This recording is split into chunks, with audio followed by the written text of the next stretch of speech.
Hello and welcome to the Times of India. You're watching our brand new show, India Connect.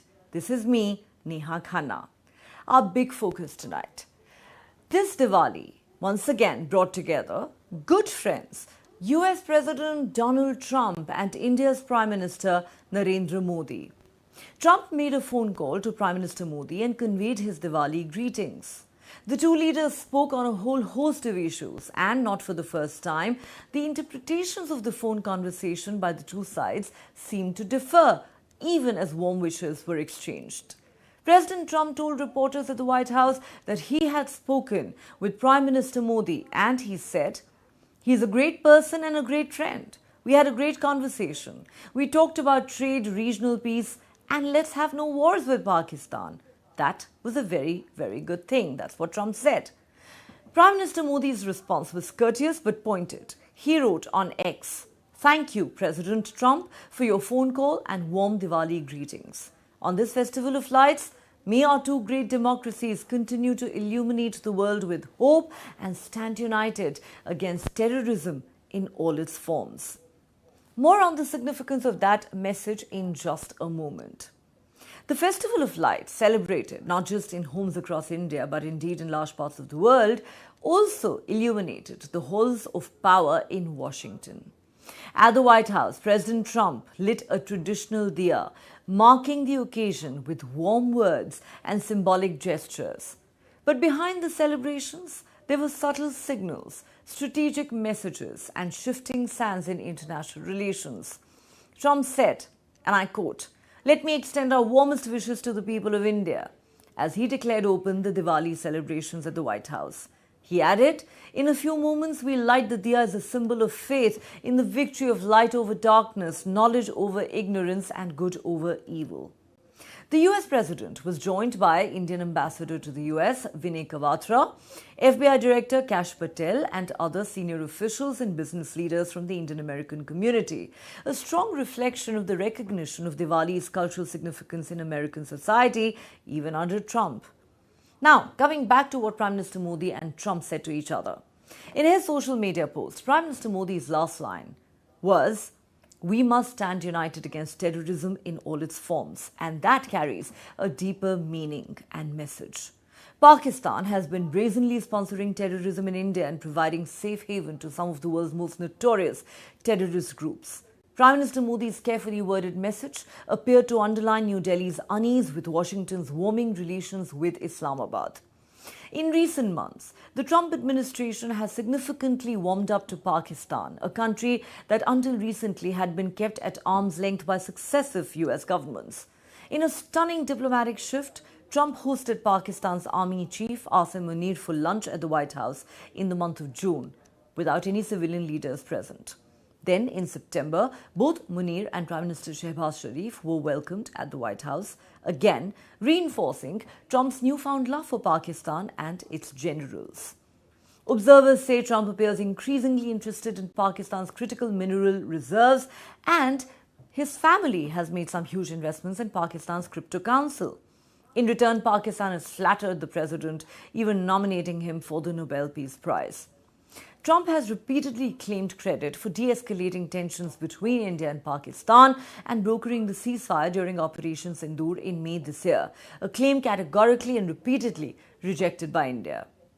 As for his latest conversation with the Indian Prime Minister, Trump is now repeatedly making the claim that Prime Minister Modi has assured him India would reduce oil imports from Russia.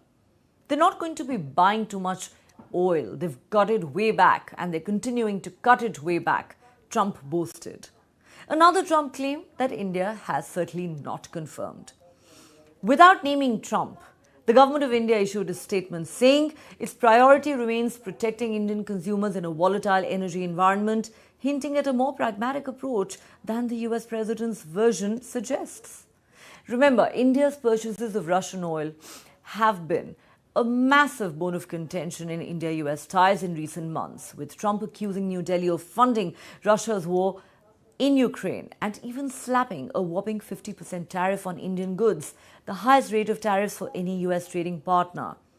It's an issue that has inflicted considerable damage on the India US relationship in recent months, with many terming the current state of affairs as the lowest ebb in the bilateral relationship in 3 decades.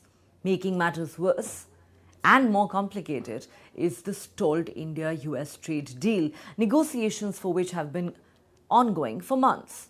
But now there seems to be a glimmer of hope.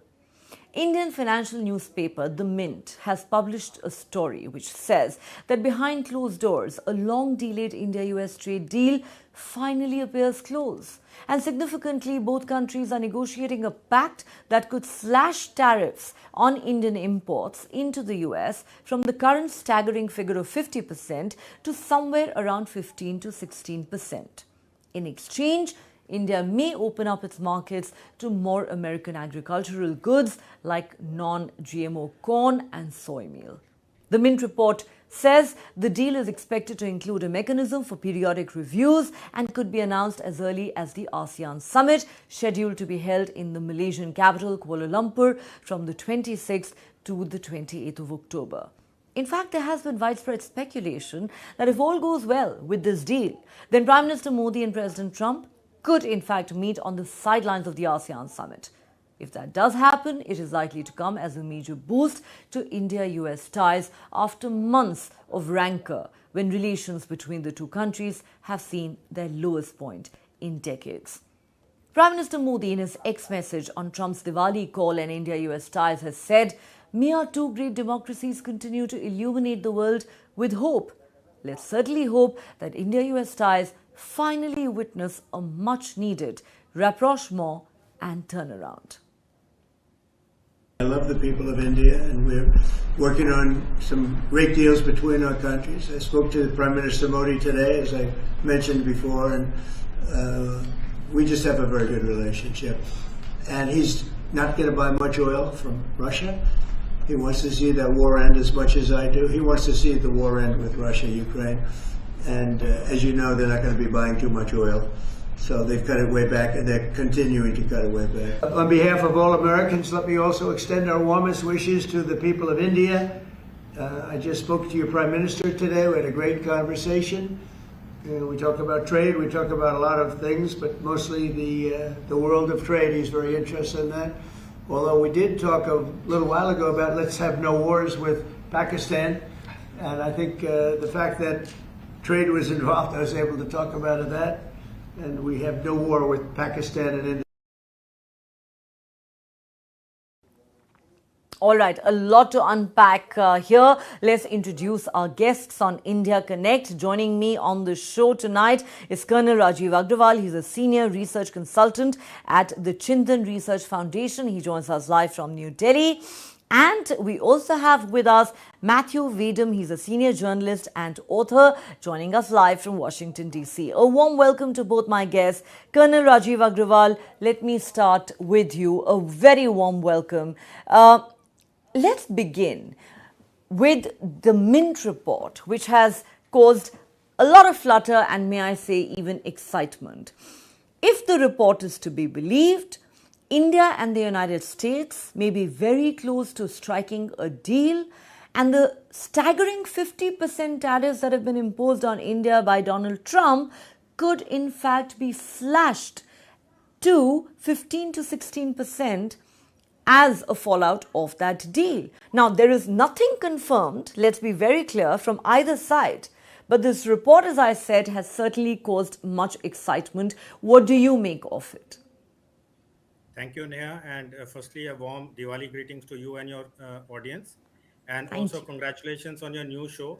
Your show Global Pulse is already making waves, and I'm sure India Connect will also do extremely well and become equally popular. Thank you so much, Rajiv. I truly appreciate that. Coming to this, I mean, we saw the report in the Mint, and I would say it is optimistic, but we have to be cautious about the whole outcome, because the basic issue in this whole game plan and the way it has been going is you have narrated the whole rundown of how it has happened. There is a basic contradiction between how India sees the relationship and how US sees the relationship. India sees the relationship to be fostered and nurtured in an institutional framework. where the processes of the government, the processes of the ministry, the joint working groups should take a lead and lead to the outcomes which are mutually beneficial to both the countries. Whereas Donald Trump, the president, he believes in more a personality based approach, where what he says and what he wants as a single point contact. He wants to be the single point contact for everything that United States has to do with any part of the world. So there is a basic contradiction, and like you said in your exchange of tweet messages between Modi and Trump, Trump tried to personalize the issue and tried to drive India into accepting, submitting, or acknowledging some part of what he wants. But India has stood its ground not only now in this X message, but also in the past few months, relying on institutional frameworks, relying on how the mechanisms will work. And yes, it is very much possible that the trade deal, even if not fully matured, could be announced as a framework deal or some part of it if Modi and Trump both go to the ASEAN summit. Reports are saying that the Malaysian government has already announced that Modi is coming.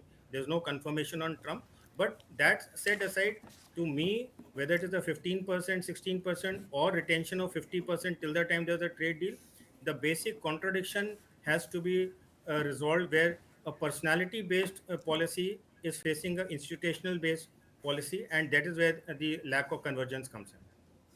I couldn't agree more with you, Rajiv. Perhaps one of the biggest issues that really has plagued this relationship is, that Trump's worldview seems to be very different from India's, and the way he's approached this very critical relationship is very different from the manner in which India has invested in this strategic partnership over the years and decades. Let me bring in our American guest, Matthew Vadum, at this point.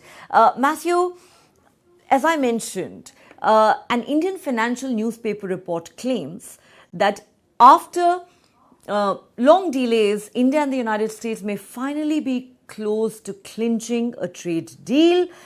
And as part of that, India could finally agree to open up its agricultural markets to the United States, something that has been, not just a big demand from Washington, but also a bone of contention between the two countries. But that once that happens, the 50% tariffs, the punitive tariffs slapped on India by Trump could in fact drop to as much to as little as 15%. Well, compared to 50%, you would think 15% is very little. Like I said, there is no confirmation of this either from the Indian government or from the White House. But what is your reading of this report, and what signals are you picking up from your sources in Washington? It is difficult to know because when President Trump is engaged in negotiations, he thinks of himself as a master deal maker. The Art of the Deal was his famous best-selling book. So he only lets the information out to the world that he wants the world to know, and that serves his purposes. So we don't know for sure what happened, but I would not be surprised to learn that the U.S. and India are drawing closer together to getting rid of um, the huge tariffs that the United States imposed on India earlier this year under President Trump's leadership. So, yeah, I wouldn't be.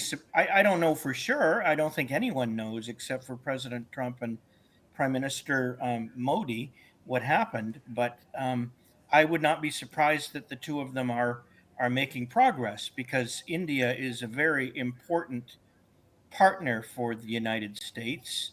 And although President Trump was talking up Pakistan in that video clip that you showed, Pakistan is far less important to the United States than India is. And I think that he wants to make a deal with India, and that he's making an effort to do so. But he is very wily when it comes to negotiations. So again, we only know what he wants us to know. And likely what will happen is the deal will be made before we even know what's happening, and then all of a sudden it will be announced after the fact. And until then, we're all sitting around scratching our heads, wondering what is going on, because President Trump is a skillful negotiator and he tightly controls the flow of information. He will not let information out, especially not through his own lips, that he does not think serves his purposes. So, this report from the Indian media is encouraging. We don't know if it's true, but I don't really. There are no red flags here. Nothing makes me think it is not true. So, we should take it with a grain of salt, but it looks optimistic for India and the U.S. One would have to agree with you there, and one can hope. So let's certainly hope that this report is indeed correct, and that in the days and weeks ahead we do see that all important trade deal finally materializing, even as the scratching of the heads continues, Matthew, both here and in Washington, D.C., because like you rightly said, with President Trump, you just never know. Yes, he might be a skillful and tough negotiator, but he's also a very unpredictable man who can also change his mind at the drop of a hat. And it's interesting you said that Pakistan is far less important to the US than India is. I wish somebody would remind Donald Trump of that, given how much he's been courting Pakistan in recent months, much to India's chagrin. And that is what I want to discuss with you two gentlemen next. Colonel Rajiv Agrawal, starting with you. We talked earlier, Rajiv, about how the perceptions of the two sides seem to be so differing, every step of the way. Even when these two leaders have a phone conversation, the readouts that come from Washington and New Delhi often seem to be vastly different, if not contradictory. Now, look at the messaging that's come from Prime Minister Modi himself this time.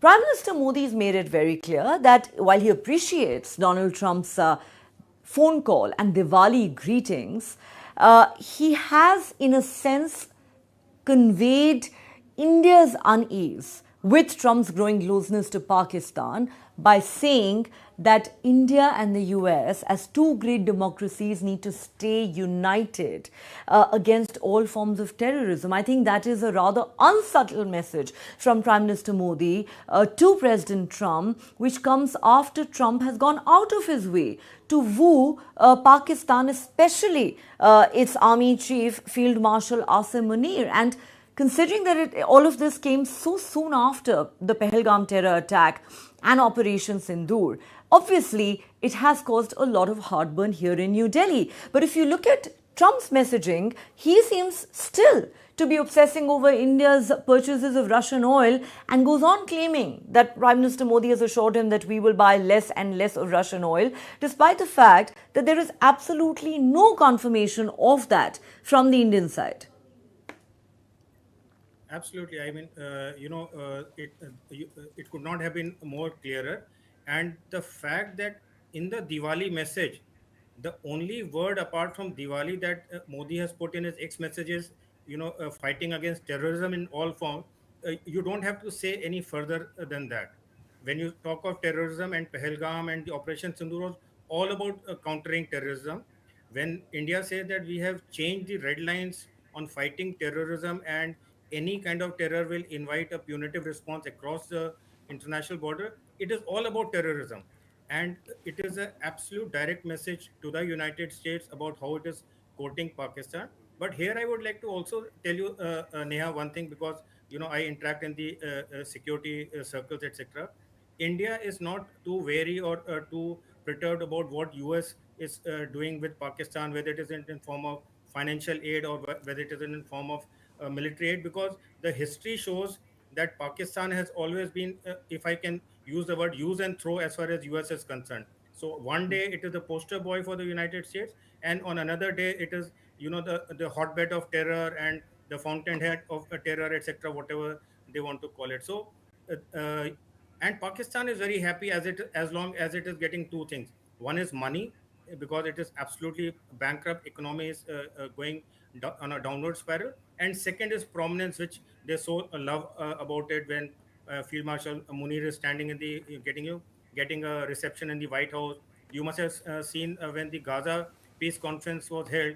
Trump called Shehbaz Sharif to say a few words, and those few words were like a puppet, talking of praise for his master. So it is Yes. very demeaning. The Pakistan media lashed out at what and how Shehbaz Sharif spoke about, praising the United States president. So I don't think India is too perturbed about this. If I can take just 1 minute, a thought which came to me about the trade deal.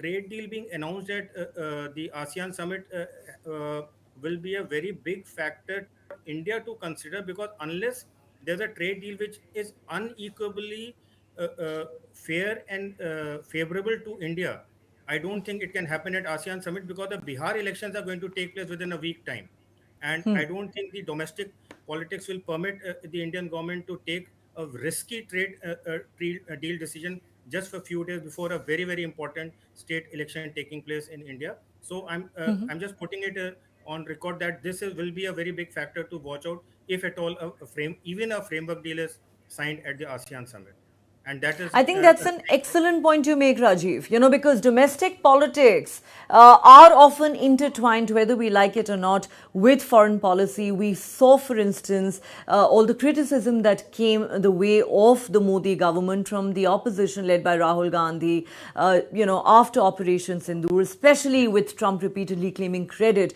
for brokering the ceasefire between India and Pakistan. Prime Minister Modi, no less, had to stand up on the floor of Parliament to clarify that no third country played any role in that, and some believe that India may have paid a heavy price for that clarification, with Trump acting vindictive and imposing 50% tariffs on India. Of course, that remains within the realm of speculation, but that is something that many in India actually continue to believe. So let me now bring in Matthew at this point. Matthew, your thoughts on these two aspects. One, New Delhi is clearly not amused that Donald Trump has been going out of his way to woo Pakistan and its army chief, a country that has obviously continued to export terror to India. And that is an important message that Prime Minister Modi seems to have sent to Trump in his Diwali message. The other point, Trump's obsession with India buying Russian oil.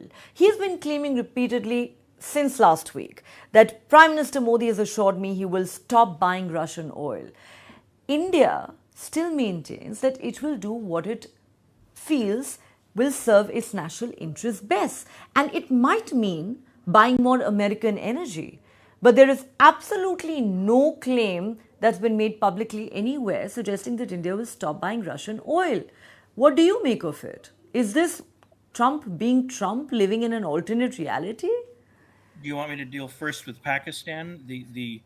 Yes. I think the U.S. approach for years at the U.S. State Department has been that Pakistan is very suspicious, and that they have, basically half of their intelligence apparatus is friendly and half of it is controlled by Islamists, terrorist friendly forces. And the U.S. thinking has been that it is best to engage with Pakistan, so at least we know what is going on there. But I don't think it would be fair to describe Pakistan as an ally of the United States. They would never say this at the State Department, but Pakistan is, that you've heard that made up word frenemy, right? Friend and enemy. I think Yes. that Pakistan is a frenemy of the United States. So, and what do you do with enemies? Is you keep them close so you know what they're doing. Now, President Trump playing footsie under the table with Pakistan. I don't know how much you should read into that. He's just being nice, and he's trying to maintain relations with a country that has some strategic importance, but is obviously not as nearly as important as India. Now, with respect to India buying Russian oil, he has.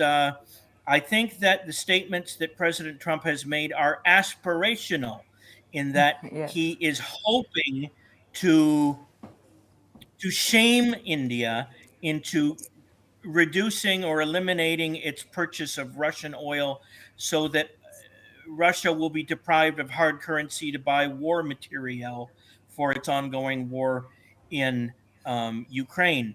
I think that no matter what Prime Minister Modi says in the conversation, President Trump is going to say that India is going his way. This is a technique in negotiation, where one side encourages the other to rise to their expectations. In other words, he's sort of projecting what he wants India to do, hoping that India will do it. And people do this every day in their everyday lives, and countries do this in negotiations. I think that President Trump's statement about India buying Russian oil are aspirational and should not be taken literally. He really wants India to cut back on the Russian oil purchases, even though there's been no hard evidence so far that India is doing any more than actually just thinking about it. They haven't taken any steps to do it. So it's something he wants them to do, and he's just sort of projecting this idea, hoping that that if he repeats it, they will pick up on it. And sometimes this tactic is effective, and sometimes it isn't. It's interesting you choose the word aspirational. I think you're being charitable because many, at least in India, would say that these are pressure tactics that Donald Trump employs on a regular basis. Some who might want to be even harsher might say he lives in an alternate reality. Gentlemen, I'm trying to be polite. Trying to be polite. Clearly, Like you Trump. you are definitely a polite and diplomatic man, and you are being charitable towards Donald Trump, and we will not hold that against you. Gentlemen, finally, as we wrap up this conversation, I want to put one question to both of you and take closing and quick comments. Starting with you, Rajiv. We know the ASEAN summit is around the corner.